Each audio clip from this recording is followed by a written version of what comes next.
belajar bergerak berbagi untuk negeri, guru penggerak majukan pendidikan, guru penggerak menghamba pada murid, kreatif rancang pembelajaran, hargai potensi tingkatkan prestasi, lahirkan profil pelajar Pancasila.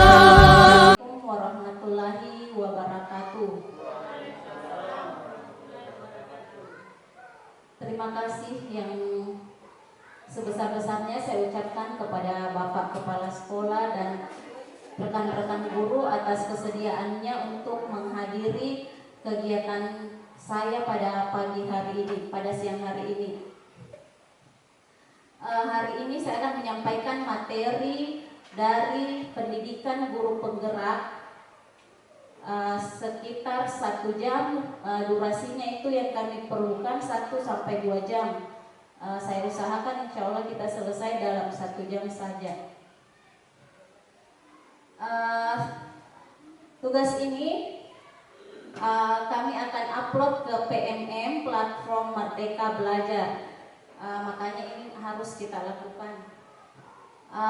Bapak Hasbullah merupakan fasilitator yang mendampingi kelas saya dalam pembelajaran selama pembelajaran online di pendidikan guru penggerak ini.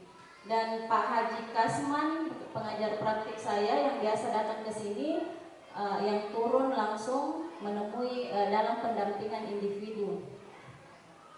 Selanjutnya adapun yang materi yang akan saya kupas pada kesempatan kali ini yaitu tentang budaya positif dari modul 1.4 yang sebelumnya saya sudah menyampaikan dari modul 1.1, 1.2 dan 1.3. Nah, ini kelanjutannya di mana kita akan membahas tentang budaya positif. Sebelumnya dulu mungkin dari Bapak Ibu ada yang ingin memberikan pendapat atau menyampaikan sedikit pengetahuannya tentang budaya positif sebelum kita masuk ke materi. Silakan Bapak Ibu. Kira-kira apa yang ada di pikiran Bapak Ibu mengenai budaya positif itu? Tadi Ibu Rida.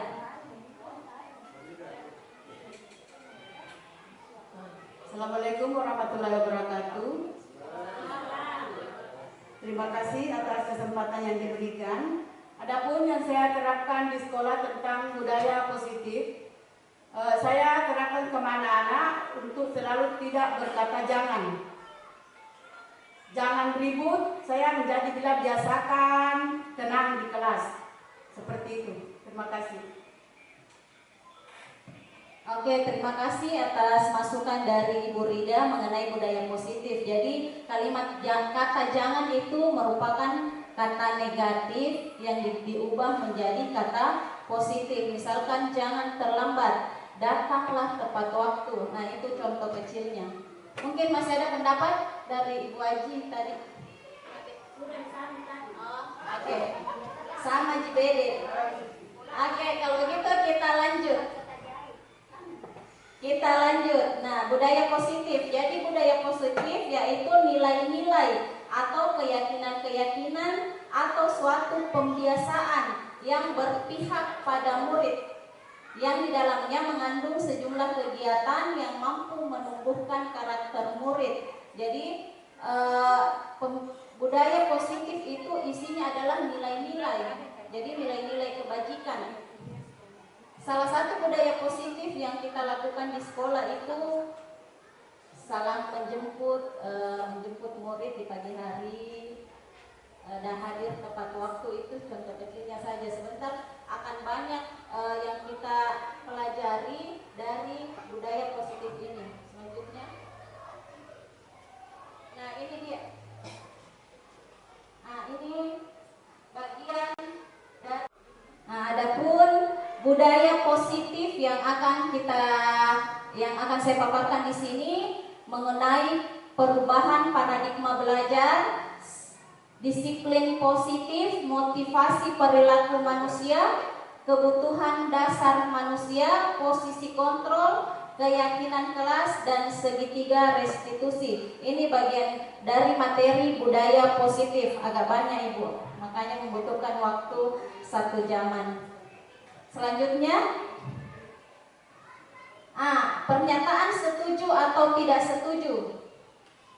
Kita bisa kemukakan pendapat A. Yang pertama, pemberian hukuman dapat mendisiplinkan anak. Apakah kita setuju atau tidak? Apakah dengan memberikan hukuman kepada anak didik kita dapat mendisiplinkan mereka? Bagaimana Bu? Tidak setuju. Bagaimana yang lain? Setuju tidak? Iya, Kak, boleh tidak?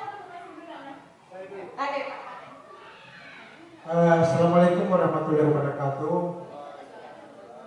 Kalau pernyataan setuju tidak setuju tergantung dari pemberian hukuman kepada anak yang positif. Artinya kita berikan hukuman memang tidak dengan fisik, tetapi memberikan hukuman dengan cara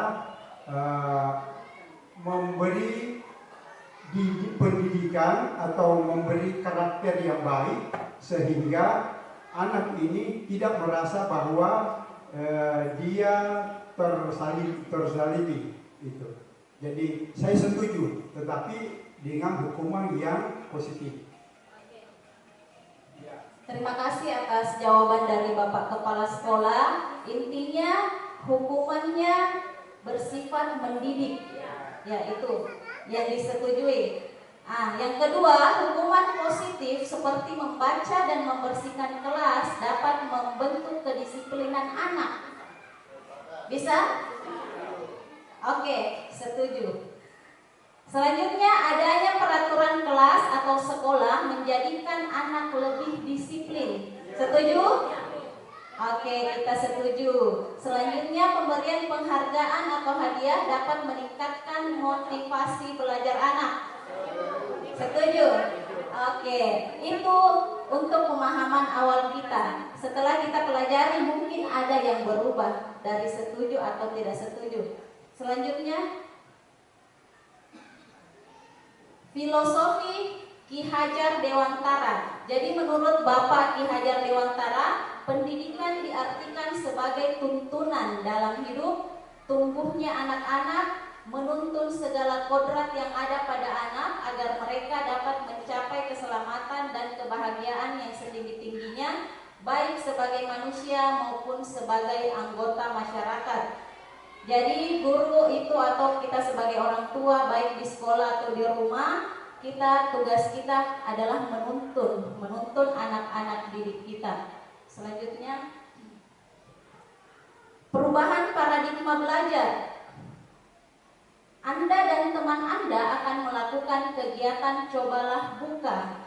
Nah, saya minta tadi Bapak Ibu mungkin bisa berpasangan. Kita akan mempraktekkan kegiatan ini. Cobalah buka. Berpasangan.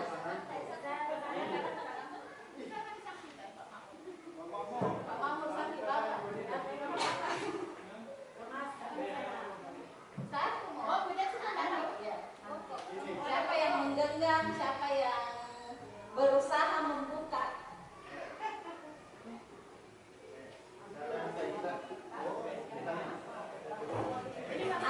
Petunjuknya, ambillah sepotong kertas, kemudian remas dan genggamlah. Remas-remas, baru digenggam. Sudah diremas dan digenggam, rekan Anda mencoba dengan segala cara untuk membuka kepalan tangan Anda. Jadi yang pasangannya berusaha membuka. Ya, teman Anda boleh membujuk, menghardik, mengintimidasi, memarahi, apa saja bisa dilakukan, bisa menggoda, menggelitik, bahkan menawarkan Anda uang. Bisa dibujuk pakai uang. Bisa dibujuk pakai uang.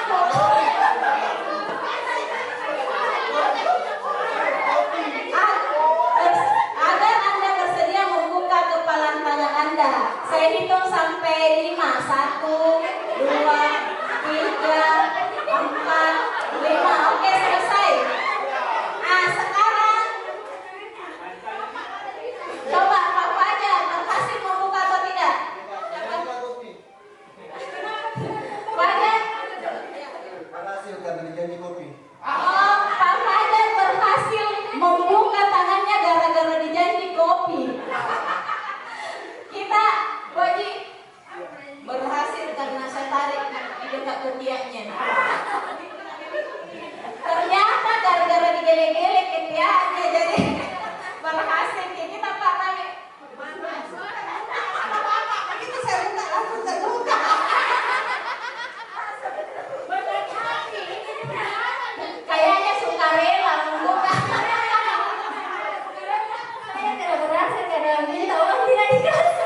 Perubahan paradigma, masih tentang perubahan paradigma belajar. Pertanyaan dari kegiatan kita tadi, apakah Anda membuka kepalan tangan Anda? Apa alasannya? Tadi sudah dikemukakan semua apa alasannya. Apakah Anda menutup kepalan tangan Anda? Apa alasannya? Itu tadi masih menutup Ibu Melda karena minta uang tapi tidak dikasih. Tadi banyak yang terbuka, ada yang sukarela, ada yang dijanji kopi, ada gara-gara mau dikasih makan sebentar, ada juga gara-gara digele-gele. Nah, dalam kegiatan ini sesungguhnya siapa yang memegang kendali atau kontrol untuk membuka atau menutup kepalan tangan? Ya, ada di diri kita sendiri. Itu faktor alasan-alasan itu hanya pengaruh yang ada datang pada diri kita. Yang sesungguhnya kontrol itu ada di tangan kita sendiri. Nah, dari teori kontrol dan stimulus respon kita mungkin pikiran kita selama ini bahwa realitas atau kebutuhan kita sama. Dalam teori kontrol, realitas atau kebutuhan kita itu berbeda. Jadi masing-masing kita memiliki kebutuhan yang berbeda. Selanjutnya, semua orang melihat hal yang sama. Masih ada lagi. Teori. Selanjutnya kita mencoba mengubah orang agar berpandangan sama dengan kita. Dalam teori kopi, tadi ada yang mau uang, keinginan. Ya, selanjutnya next. Perilaku buruk dilihat sebagai suatu kesalahan. Semua perilaku memiliki tujuan. Jadi perilaku apapun yang dibuat anak didik kita itu ada tujuannya. Orang lain bisa mengontrol saya. Yang dalam teori kontrol hanya Anda yang bisa mengontrol diri Anda. Jadi kita kontrol diri kita sendiri. Saya bisa mengontrol orang lain. Dalam teori kontrol Anda tidak bisa mengontrol orang lain. Selanjutnya, pemaksaan ada pada saat bujukan gagal. Dalam teori kontrol, kolaborasi dan konsensus menciptakan pilihan-pilihan baru. Model berpikir menang atau kalah. Model berpikir menang-menang. Kita usahakan tidak ada yang kalah, semuanya menang. Selanjutnya, disiplin positif, makna dari disiplin. Jadi dalam budaya kita, kata disiplin dimaknai menjadi suatu yang dilakukan seseorang pada orang lain untuk mendapatkan kepatuhan. Sedangkan Bapak Pendidikan kita Ki Hajar Dewantara menyatakan bahwa di mana ada kemerdekaan, disitulah harus ada disiplin yang kuat. Disiplin yang dimaksud adalah disiplin diri. Jadi bukan disiplin karena ada aturan. Jadi disiplin diri yang memiliki motivasi internal. Jika kita tidak memiliki motivasi internal, maka kita memerlukan pihak lain untuk mendisiplinkan kita, atau motivasi eksternal karena berasal dari luar, bukan dari dalam diri kita sendiri. Next. Seseorang yang memiliki disiplin diri berarti mereka bisa bertanggung jawab terhadap apa yang dilakukannya karena mereka mendasarkan tindakan mereka pada nilai-nilai kebajikan universal. Sebagai pendidik, tujuan kita adalah menciptakan anak-anak yang memiliki disiplin diri sehingga mereka bisa berperilaku dengan mengacu pada nilai-nilai kebajikan universal dan memiliki motivasi intrinsik bukan ekstrinsik. Jadi yang kita harapkan terjadi pada anak didik kita, mereka memiliki disiplin diri. Jadi bukan karena kita yang paksa, tapi kita tanamkan pada diri mereka supaya mereka memiliki kesadaran untuk mendisiplinkan diri mereka. Next. nilai-nilai kebajikan universal, yaitu nilai-nilai kebajikan yang disepakati bersama. Nilai-nilai ini merupakan payung besar dari sikap dan perilaku kita, atau nilai-nilai ini merupakan fondasi kita berperilaku. Selanjutnya, profil pelajar Pancasila. Ini ada lagunya. Tahu? Ya, Ibu Mila coba. Ya, silakan. Mungkin ibu-ibu di sini bisa menerapkan di kelas, karena ini anak-anak sudah tahu profil lagu profil pelajar Pancasila. Atau saya menyanyi, Ibu Mila yang peragakan.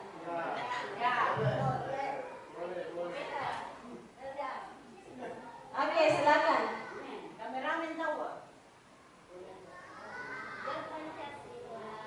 Ya, 1, 2, mulai. Pelajar Pancasila beriman dan bertakwa pada Tuhan yang Esa dan berakhlak mulia, berkebinekaan global, gotong royong mandiri, kreatif dan bernalar kritis. Oke, tepuk tangan untuk Bapak Ibu sekalian. Masih mau?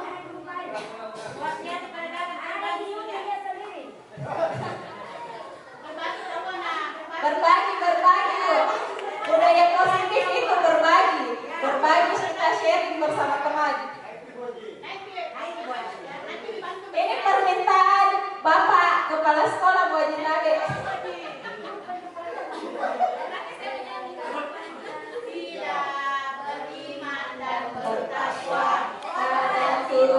Ini profil pelajar Pancasila yang kita harapkan masuk dalam visi sekolah kita. Sebenarnya itu kemarin saya ada bukan teguran tapi semacam peringatan bahwa kita sebagai guru sebenarnya itu tujuan kita itu ada di visi, sedangkan saya pribadi tidak menghafal apa visi sekolah. Saya cari dulu di laptop kemarin. Jadi itu pelajaran bagi saya bahwa itu sebenarnya fisik yang harus memang kita hafal di luar kepala, karena itu menjadi tujuan kita dalam mengajar. Selanjutnya, adapun nilai-nilai kebajikan universal, yaitu menurut IPO Primary Years Program, toleransi, rasa hormat, integritas, mandiri, menghargai, antusias, empati, keingintahuan, kreativitas, kerjasama, percaya diri, dan komitmen. Jadi sangat banyak nilai-nilai kebajikan menurut The 7 Essential Virtues: empati, suara hati, kontrol diri, rasa hormat, kebaikan, toleransi, dan keadilan. Selanjutnya, sebagai seorang guru, saat Anda hadir mengajar di kelas tepat waktu, motivasi apakah yang mendasari tindakan Anda? Di sini kan kita sudah ada kesepakatan bahwa kita memulai jam pelajaran 7.30. Nah, pertanyaannya pada saat Bapak Ibu hadir di kelas tepat waktu, apa motivasi yang mendasari Bapak Ibu melakukan hal tersebut? KB Bu. Terima kasih kesempatan. Selain sudah ada aturan harus menjalankan tugas tepat waktu, malu pada diri sendiri sebenarnya kalau terlambat. Terima kasih atas jawabannya Bu. Yang lain?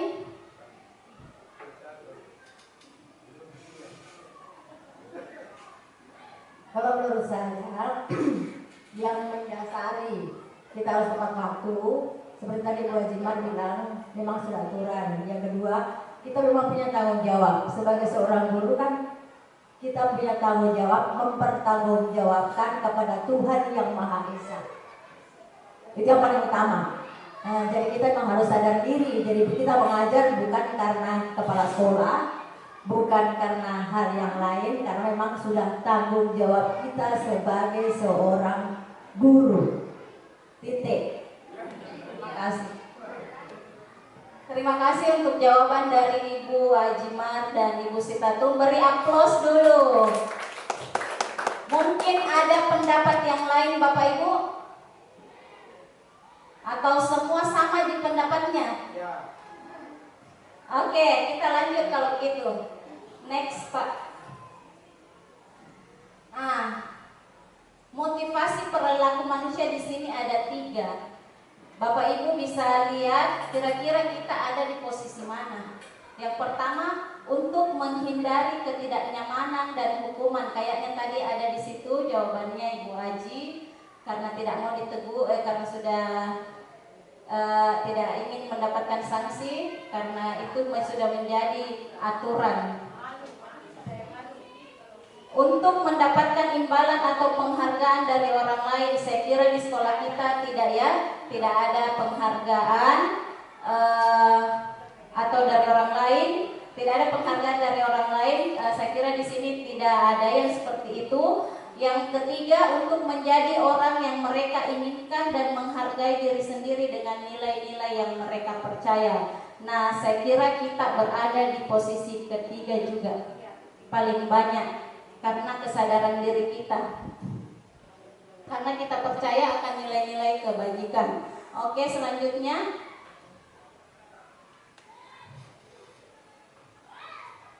Anda datang tepat waktu karena tidak ingin ditegur oleh atasan Anda dan kemudian mendapat surat peringatan.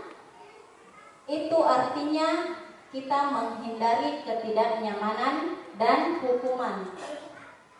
Yang kedua, Anda ingin mendapatkan pujian dari atasan Anda dan mendapat penghargaan sebagai guru berprestasi.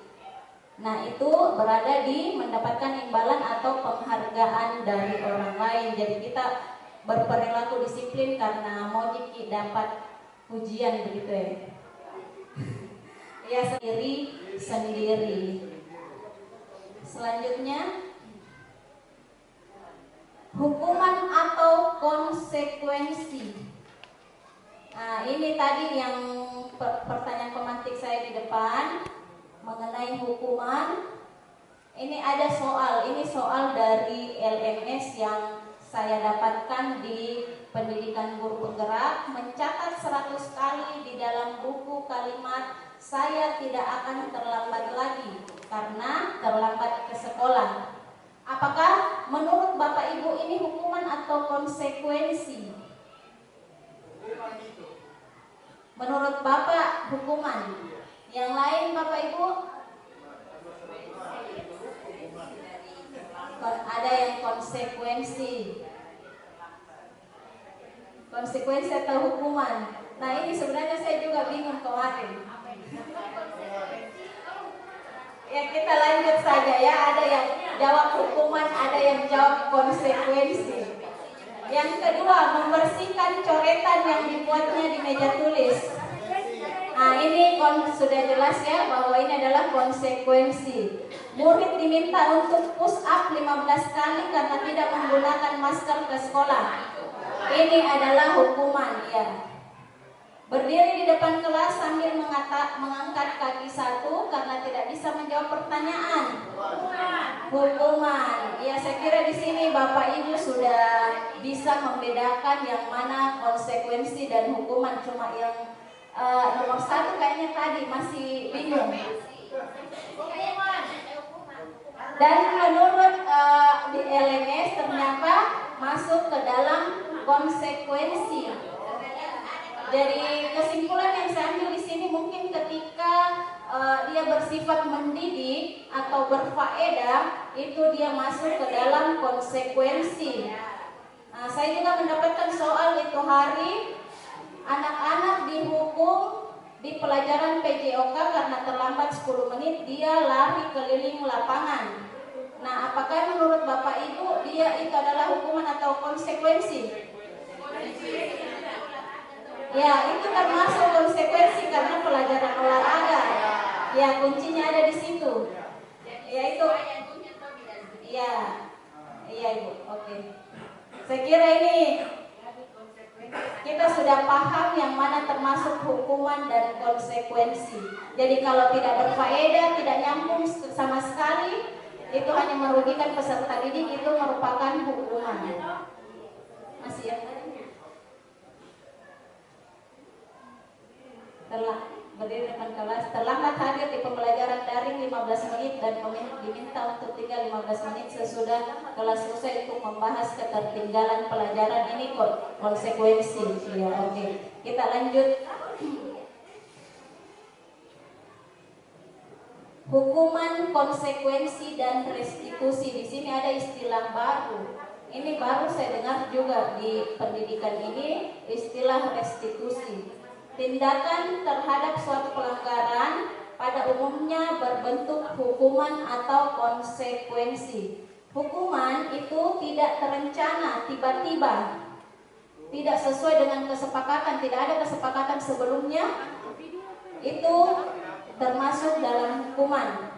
Sedangkan konsekuensi sudah terencana atau disepakati. Misalkan kita sudah punya tata tertib sekolah atau kelas.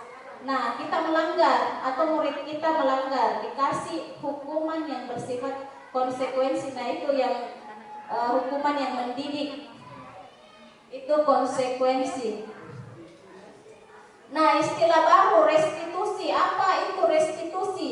Jadi restitusi merupakan proses kolaboratif yang mengajarkan murid untuk mencari solusi dari setiap masalah dan membantu murid berpikir tentang orang seperti apa yang mereka inginkan dan bagaimana mereka harus memperlakukan orang lain.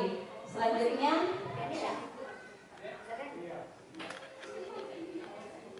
menurut Alfikon, saat kita berulang kali menjanjikan hadiah kepada anak-anak agar berperilaku bertanggung jawab, nah ini pemberian penghargaan Bapak Ibu, atau kepada seorang murid agar mempelajari sesuatu yang baru, atau kepada seorang karyawan agar melakukan pekerjaan yang berkualitas, kita sedang berasumsi mereka tidak dapat melakukannya atau mereka tidak akan memilih. Ya, dalam kesempatan selanjutnya mereka cari lagi hadiahnya. Ada hadiahnya, Bu.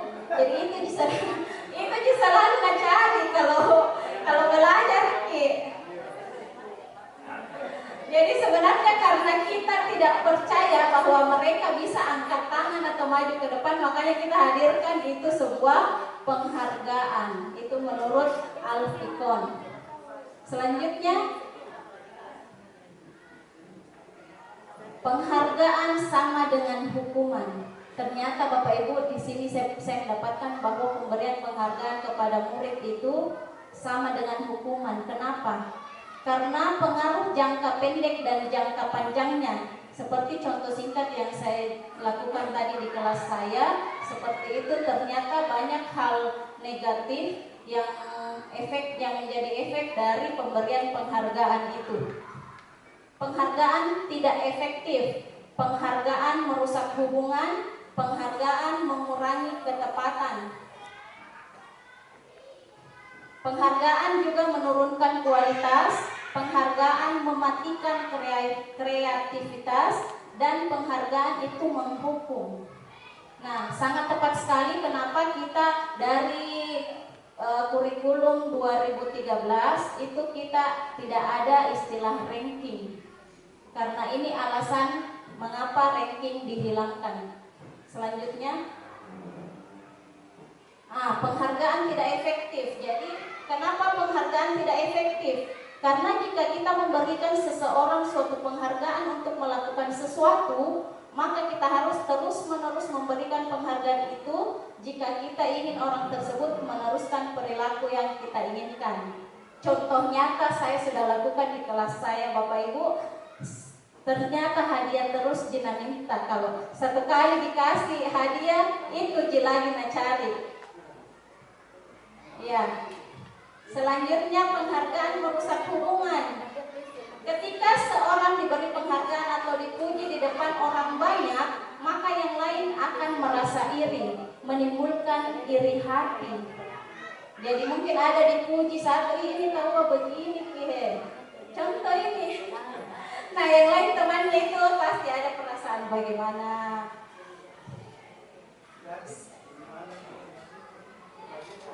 Oke, dilanjutkan pengaruh jangka pendek dan jangka panjangnya. Jika kita menggunakan penghargaan lagi dan lagi, maka orang tersebut akan bergantung pada penghargaan yang diberikan serta kehilangan motivasi dari dalam. Tidak ada di disiplin dirinya, tidak ada di motivasinya dari dalam. Itu motivasi cuma dari hadiah, dari luar. Jadi tidak ada di kesadaran dirinya bahwa saya harus melakukan ini tanpa adanya imbalan, karena sesuatu karena imbalan mau lakukan. Selanjutnya penghargaan mengurangi ketepatan. Hasilnya anak-anak yang mendapatkan permen, jawabannya banyak yang tidak tepat dibandingkan anak-anak yang hanya diberitahu jawaban yang benar. Selanjutnya penghargaan menurunkan kualitas, hasil kerja menurun. Hasil kerjanya peserta didik kita karena beda niatnya, biasanya itu dia akan menurun. Penghargaan mengurangi ketepatan. Ini sudah ya. Penghargaan menghukum mereka yang tidak mendapatkan penghargaan. Jadi yang tidak pernah dapat penghargaan itu merasa dihukum dirinya. Misalnya dalam sistem ranking, jadi yang tidak ranking kodong merasa terhukum karena tidak pernah mendapatkan ranking. Mereka yang mendapatkan ranking kedua akan merasa paling dihukum. Kenapa? Yang ranking 2 paling dihukum? Karena sedikit lagi dapat ranking 1. Ternyata dia dapat ranking 2. Nah, kecewanya di situ. Kalau ada persaingan. Selanjutnya kita masuk ke materi selanjutnya, kebutuhan dasar manusia. Seluruh tindakan manusia memiliki tujuan tertentu. Semua yang kita lakukan adalah usaha terbaik kita untuk mendapatkan apa yang kita inginkan. Ketika kita mendapatkan apa yang kita inginkan, sebetulnya saat itu kita sedang memenuhi satu atau lebih dari satu kebutuhan dasar kita. Yang negatif itu pasti ada alasannya. Mungkin ada salah satu kebutuhan dasar kita sebagai manusia yang belum terpenuhi atau yang ingin kita penuhi. Next. Salah satu teori mengangkat bahwa kebutuhan dasar manusia itu ada 5. Kebutuhan dasar bertahan hidup, kasih sayang dan rasa diterima, kebebasan, kesenangan, dan penguasaan. Selanjutnya, ini ada contoh kasus Bapak Ibu. Di sini kita diminta berpikir lagi kira-kira apa. Ibu Ambar, guru wali kelas 2A di SD Pelita Hati, sedang bingung menghadapi ulah salah satu murid di kelasnya, Doni. Beberapa anak di kelas 2 telah datang padanya dan mengeluhkan Doni yang seringkali meminta bekal makan siang mereka dengan paksa. Jika Anda menghadapi situasi seperti Ibu Ambar, apa yang akan Anda lakukan? Menurut Anda kira-kira apa alasan Doni melakukan hal itu? Coba kita posisikan diri kita sebagai Ibu Ambar. Apa yang kita lakukan kepada Doni? Kira-kira kenapa Doni melakukan hal itu? Dia ambil bekalnya, meminta bekal, ambil paksa, minta paksa bekal makanannya temannya. Siapa? Bagaimana menurut Bapak Ibu? Di sini tidak ada salah dan benar, ini hanya pendapat. Silakan. Sebaiknya guru memberikan saran kepada Doni bahwa kamu juga seharusnya bawa juga makanan atau bekal dari rumah. Kalau kemudian kalau kita sudah sampaikan begitu, mungkin alasannya katanya Doni ini tidak mampu, ya ekonomi tidak memungkinkan,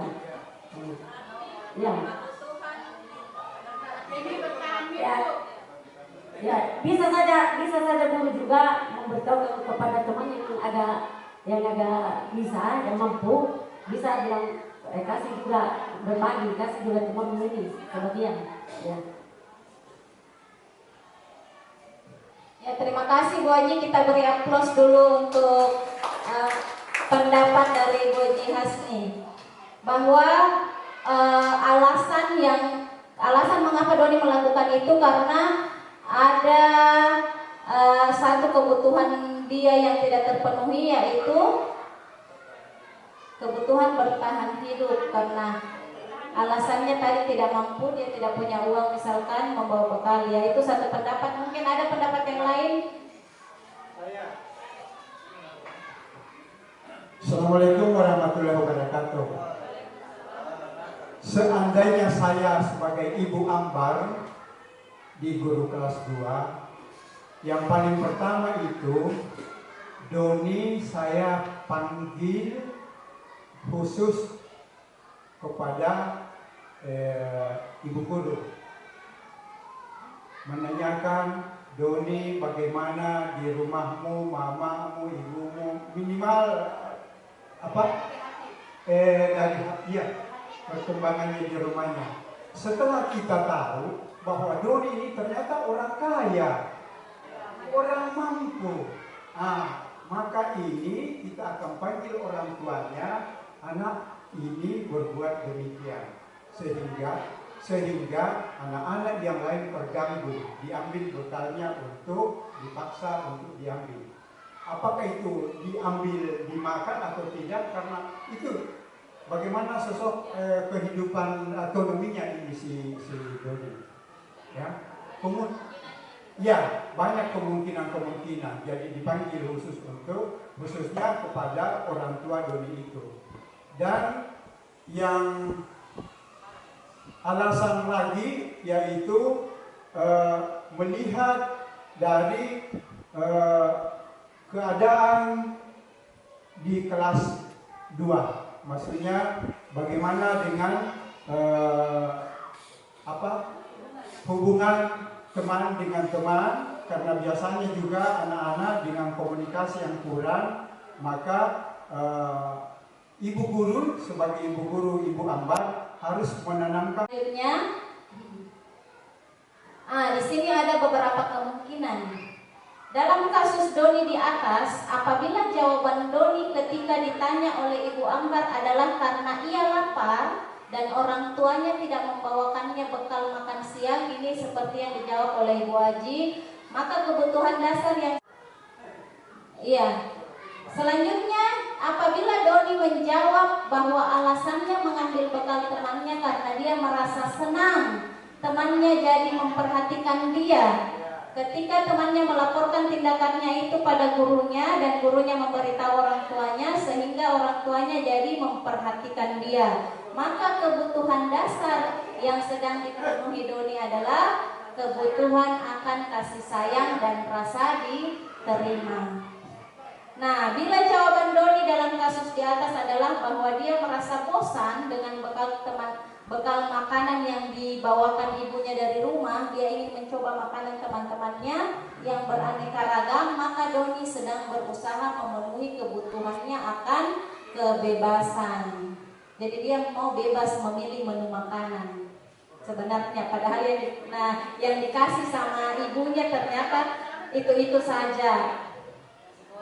Selanjutnya, bila Doni menjawab bahwa ia melakukannya karena iseng aja dan ia menikmati ekspresi wajah teman-temannya yang kesal karena diambil makanannya dan menurut dia ekspresi teman-temannya itu lucu, maka Doni sedang berusaha memenuhi kebutuhan akan kesenangan. Mau senang-senang lihat temannya susah. Iya. Ternyata dia sedang memenuhi kebutuhan kesenangannya. Selanjutnya, apabila jawaban Doni adalah dia merasa hebat karena temannya jadi takut dengan dia dan menuruti keinginannya, maka sebetulnya Doni sedang berusaha memenuhi kebutuhan dasarnya akan kekuasaan. Dia merasa hebat. Hebat nih kalau menangis di temannya. Ya, ternyata itu ya alasannya. Oke, selanjutnya ada lagi kasus. Jadi Ada lagi kasus, Anto sering terlambat datang ke sekolah. Dia tiba di sekolah saat jam 8 ke atas, padahal pembelajaran dimulai pukul 7.30. Selain itu, Anto juga kadang lupa membawa buku maupun pulpen dengan alasan terburu-buru. Penerapan disiplin apakah yang akan Anda lakukan untuk kasus Anto? Mengapa? Coba ada yang bisa memberikan masukan?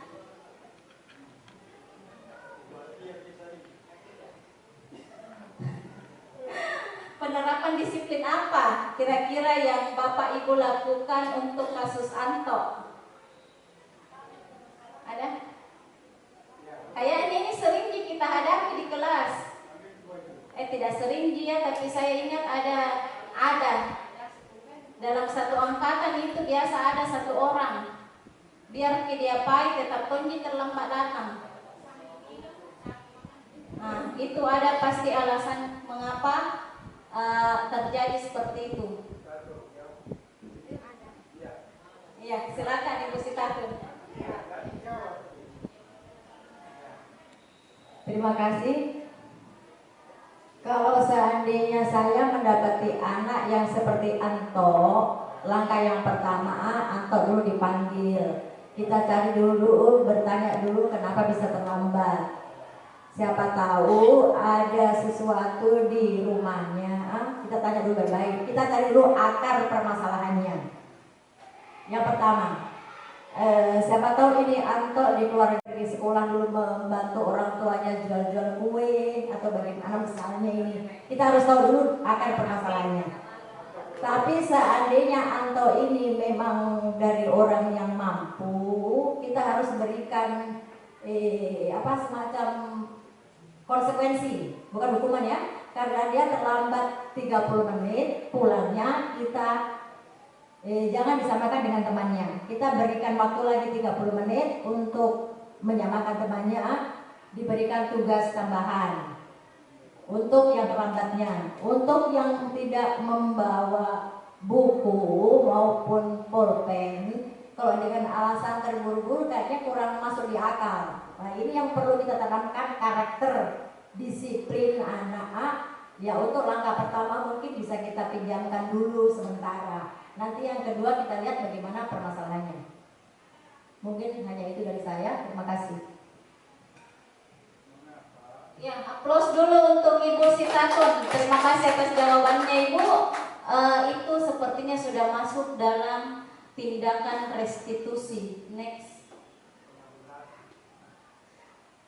Diane Gosen mengemukakan bahwa guru perlu meninjau kembali penerapan disiplin di dalam ruang-ruang kelas mereka selama ini. Apakah telah efektif, apakah berpusat, memerdekakan dan memandirikan murid, bagaimana dan mengapa?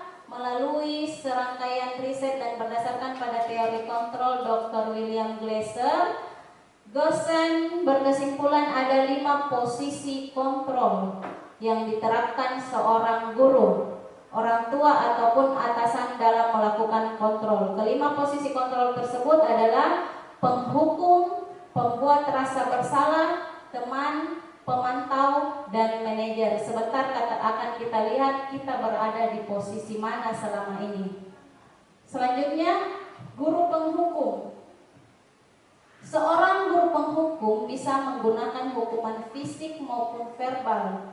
Orang-orang yang menjalankan posisi penghukum senantiasa mengatakan bahwa sekolah memerlukan sistem atau alat yang dapat lebih menekan murid-murid lebih dalam lagi. Guru-guru yang menerapkan posisi penghukum akan berkata, patuhi aturan saya atau awas. Jadi kita lebih sering mengancam ketika kita berada di posisi penghukum.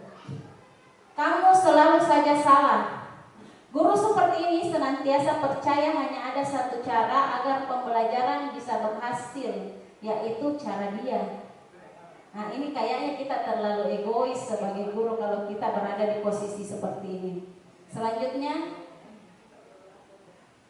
hasilnya, apa yang dihasilkan ketika kita berada di posisi kontrol sebagai penghukum? Kemungkinan murid marah dan mendendam atau bersifat agresif.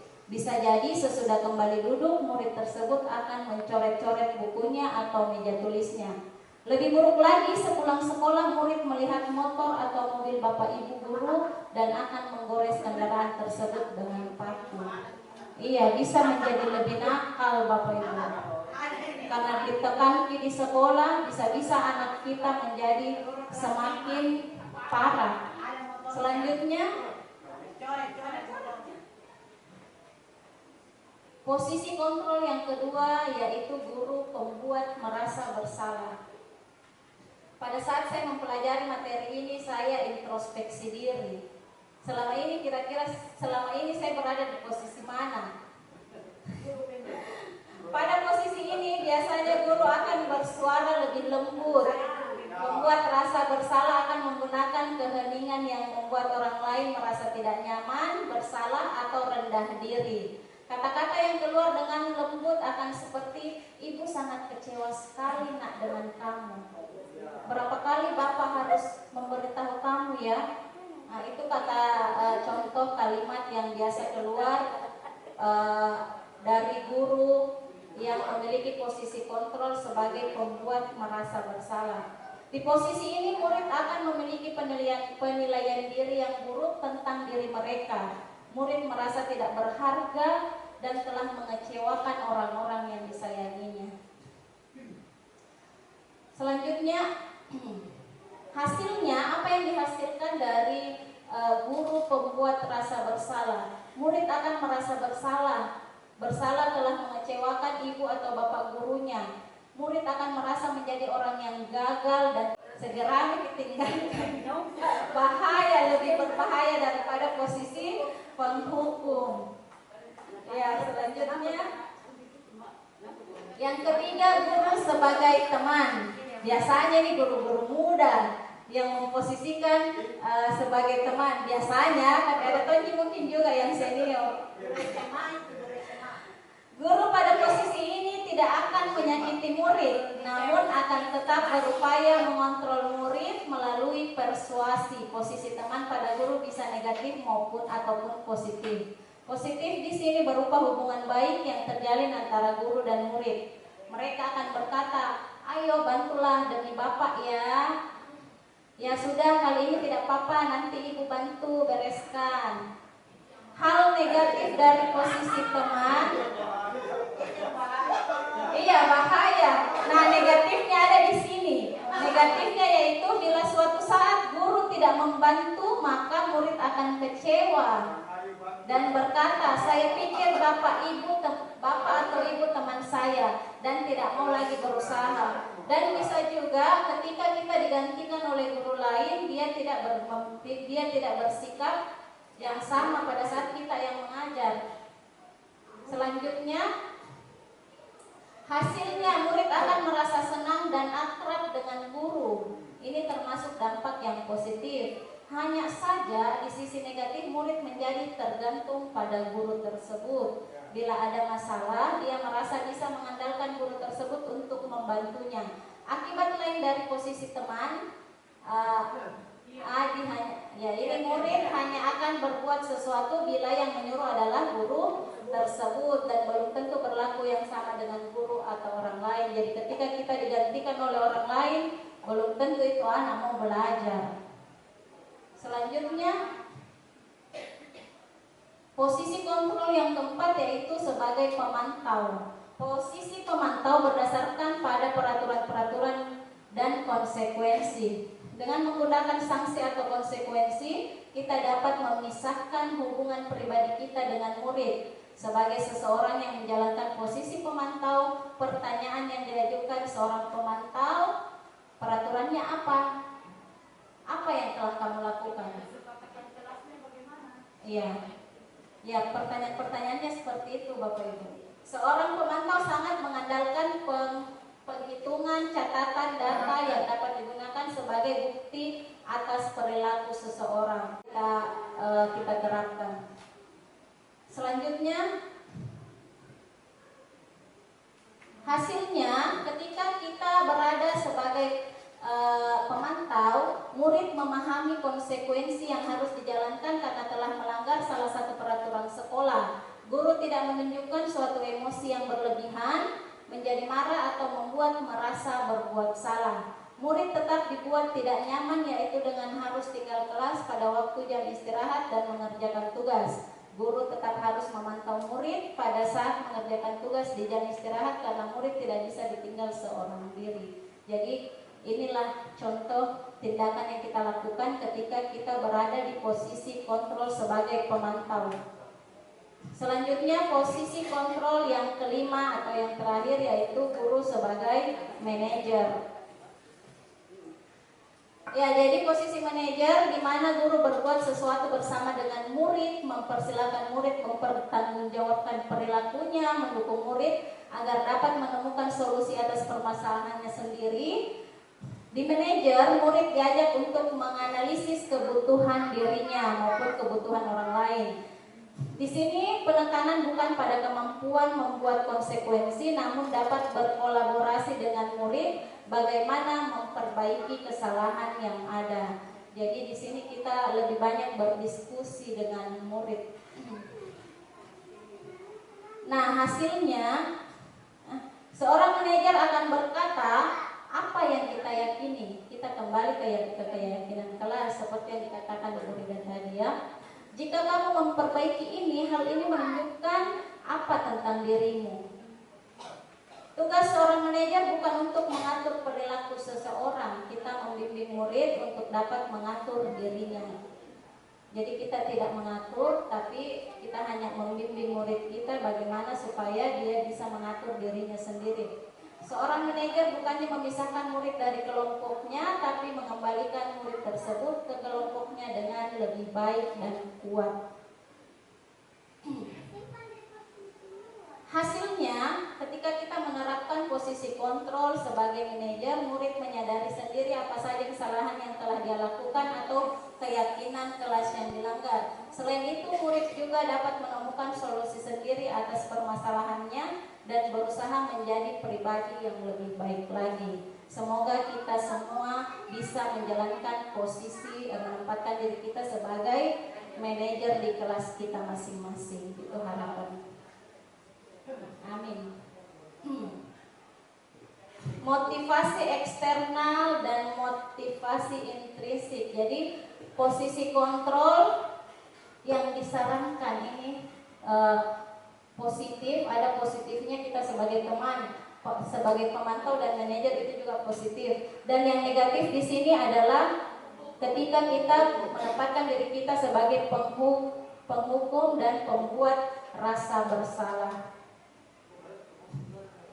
Teman boleh, cuma ingat ada hal negatifnya. Ya.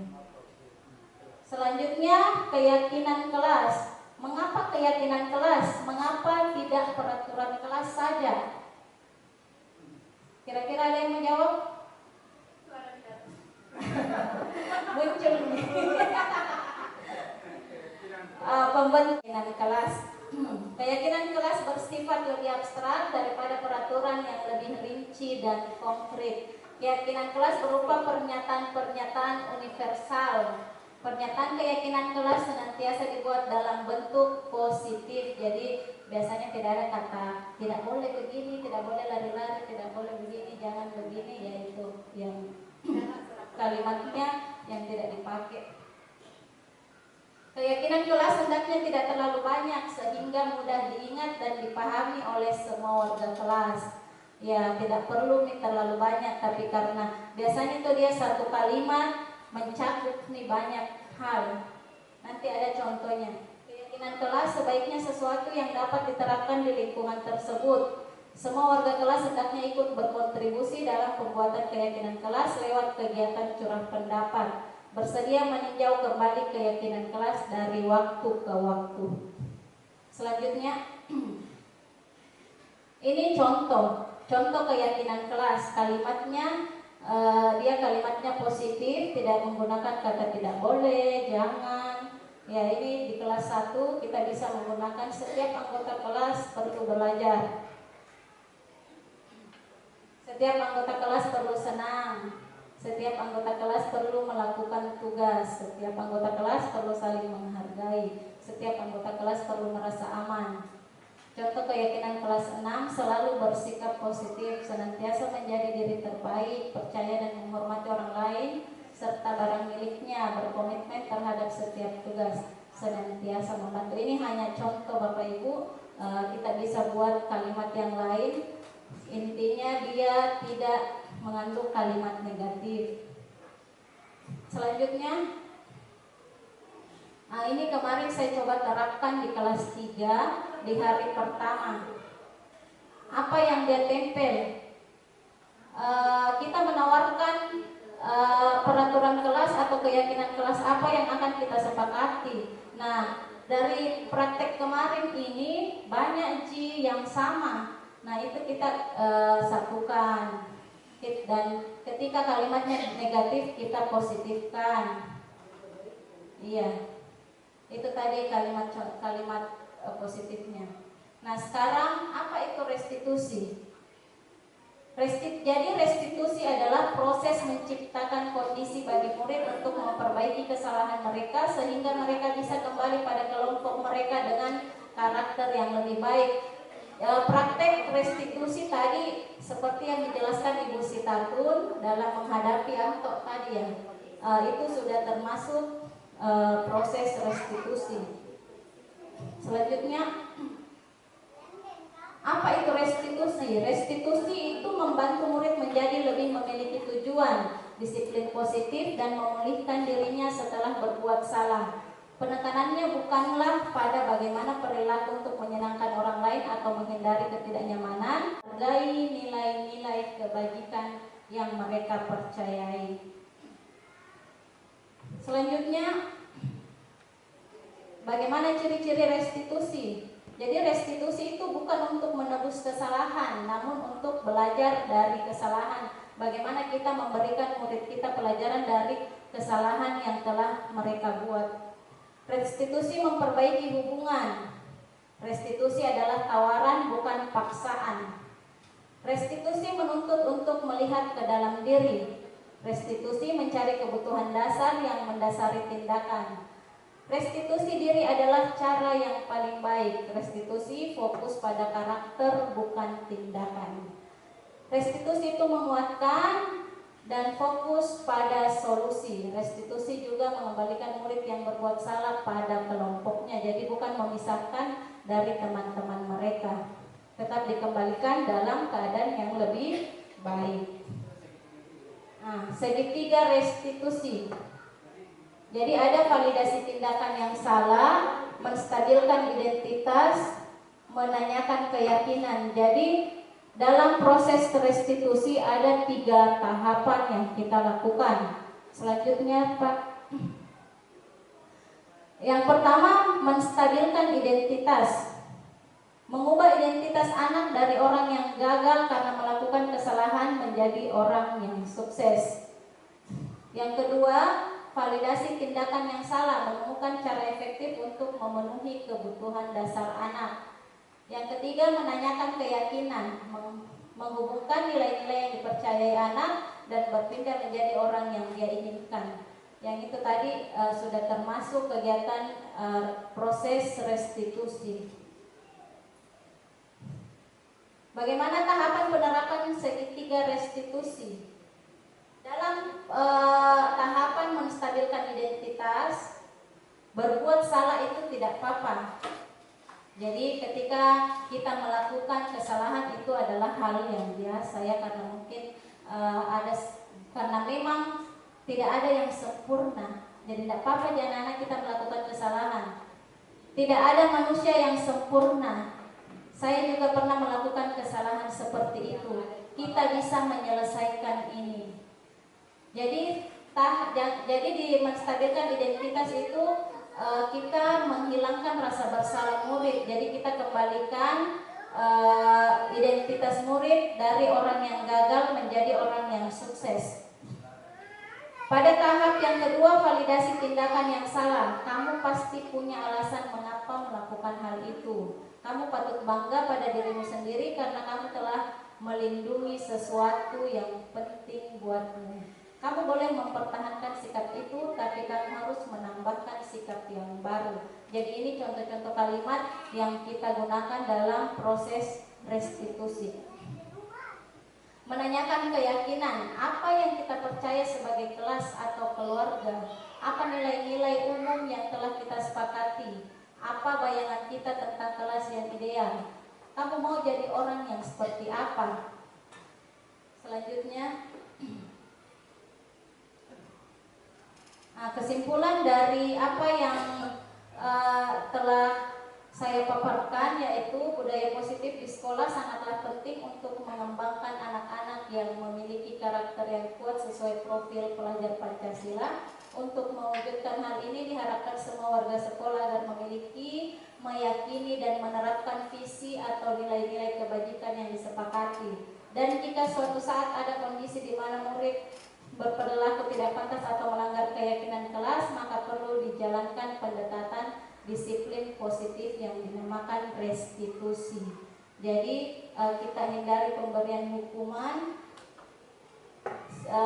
Yang diharapkan kita restitusi ini ketika murid kita melakukan kesalahan.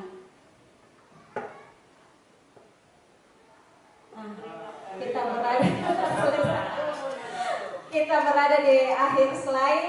Ucapan terima kasih saya kepada Bapak Ibu semua atas perhatiannya dan partisipasinya luar biasa hari ini. Saya tutup pertemuan kita. Assalamualaikum warahmatullahi wabarakatuh.